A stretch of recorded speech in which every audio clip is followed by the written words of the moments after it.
इन 6 actors को पसंद नहीं आए बॉलीवुड के हैंडसम मुंडे, एक्टर्स को छोड़ विलन से की शादी। आइए आपको ऐसी अभिनेत्रियों के बारे में बताते हैं। नंबर 1, रेणुका शाहने। बॉलीवुड की जानी मानी अभिनेत्री रेणुका शाहने ने बॉलीवुड के लोकप्रिय विलन आशुतोष राणा से शादी की थी। आशुतोष राणा और रेणुका शाहने की लव स्टोरी काफी दिलचस्प रही है। रेणुका ने आशुतोष से दूसरी शादी की थी। पहली शादी उन्होंने मराठी रंगमंच के लेखक विजय केनकारे से की थी, लेकिन जल्दी ये रिश्ता टूट गया था। पहली शादी टूटने के बाद रेणुका दूसरे शादी करने के मूड में नहीं थी, लेकिन आशुतोष के इश्क का रेणुका पर कुछ ऐसा जादू चला कि रेणुका चाहकर भी आशुतोष की दुल्हन बनने से खुद को रोक नहीं पाई। आशुतोष कभी रेणुका के बहुत बड़े फैन हुआ करते थे और जब उन्होंने रेणुका को पहली बार देखा था तो वो उन्हें दिल दे बैठे थे, लेकिन शुरुआत में रेणुका आशुतोष को भाव नहीं दिया करती थी। लेकिन समय के साथ रेणुका आशुतोष के प्यार में गिरफ्तार होती चली गई। इसके बाद रेणुका ने खुद से 4 साल छोटे आशुतोष राणा से 25 मई 2001 को शादी कर ली थी।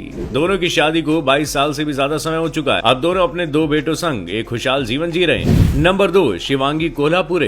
एक्ट्रेस शिवांगी कोल्हापुरे का नाम आपने कम ही सुना होगा। शिवांगी कोल्हापुरे मशहूर अभिनेत्री श्रद्धा कपूर की मां और बॉलीवुड के दिग्गज विलन शक्ति कपूर की पत्नी है। शिवांगी का दिल भी किसी हीरो पर न आकर खूंखार विलन शक्ति कपूर पर आ गया। कभी बॉलीवुड में बतौर चाइल्ड आर्टिस्ट काम करने वाली शिवांगी ने महज 18 साल की उम्र में परिवार के खिलाफ जाकर शक्ति कपूर से शादी की थी। दोनों कलाकार साल 1982 में विवाह बंधन में बंधे थे। इस मशहूर कपल की शादी को 40 साल से भी ज्यादा समय हो गया है। अब दोनों एक बेटी श्रद्धा कपूर और बेटे सिद्धांत कपूर के माता पिता हैं। Number 3, Pony Verma. Pony Verma south film industry के मशहूर विलन प्रकाश राज की पत्नी है। 46 साल की पोनी वर्मा ने साल 2010 में प्रकाश राज से शादी की थी। दोनों की शादी को लगभग 14 साल हो चुके हैं। हालांकि ये रिश्ता आसान नहीं था। बता दें कि पोनी से शादी करने से पहले प्रकाश राज ने ललिता कुमारी से शादी की थी। पोनी प्रकाश राज की दूसरी पत्नी है। पोनी और प्रकाश जब विवाह बंधन में बंधे थे तो तरह तरह की बातें हुई थी, लेकिन दोनों ने प्यार की खातिर किसी भी चीज की परवाह नहीं की और 12 साल बड़ी प्रकाश राज से शादी करके पोनी ने हर किसी को हैरान कर दिया था।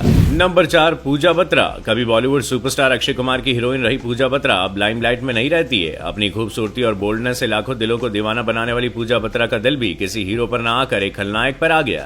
पूजा बत्रा का नाम कभी अक्षय कुमार से जुड़ा था, लेकिन अभिनेत्री ने शादी की विलन का रोल निभाने वाले अभिनेता नवाब शाह से। 47 साल की पूजा ने पहली शादी साल 2003 में सोनू आलूवालिया से की थी, लेकिन 2011 में दोनों अलग हो गए थे। इसके बाद पूजा ने नवाब शाह को अपना हमसफर बनाया और दोनों कलाकार साल 2019 में विवाह बंधन में बंधे थे। नंबर 5, निवेदिता भट्टाचार्य। बॉलीवुड फिल्मों के साथ ही टीवी सीरियल में भी नजर आ चुकी एक्ट्रेस निवेदिता भट्टाचार्य का दिल विलन के रोल निभाने वाले अभिनेता के मेमन पर आ गया था। 53 इयर्स की निवेदिता भट्टाचार्य खुद से उम्र में 4 साल बड़े अभिनेता के मेनन के प्यार में गिरफ्तार हो गई थी। बॉलीवुड के इस कपल ने साल 2002 में हमेशा के लिए एक दूसरे का दामन थाम लिया था। Number 6, Kritika Sengar. TV industry की मशहूर अभिनेत्री कृतिका सेंगर ने भी एक विलन को ही अपना हमसफर चुना था। उनकी शादी टीवी शो में विलन की भूमिका निभाने वाले अभिनेता निकेतन धीर से हुई थी और साल 2014 में दोनों विवाह बंधन में बंधे थे। अब दोनों एक बच्चे के माता पिता हैं। कृतिका के पति निकेतन सलमान खान के फिल्म अंतिम द फाइनल ट्रूथ में भी दिखे थे, लेकिन निकेतन के करियर का वो रोल जिसने उन्हें लाइमलाइट में ला दिया वो था चेन्नई एक्सप्रेस का थंगाबली किरदार। इस किरदार ने फिल्म में जान डाल दी थी। निकेतन धीर इन दिनों टीवी शो श्रीमद् भागवत में रावण का रोल निभा रही है। इनमें से आपकी फेवरेट जोड़ी कौन सी है? कमेंट सेक्शन में जरूर बताइएगा। धन्यवाद।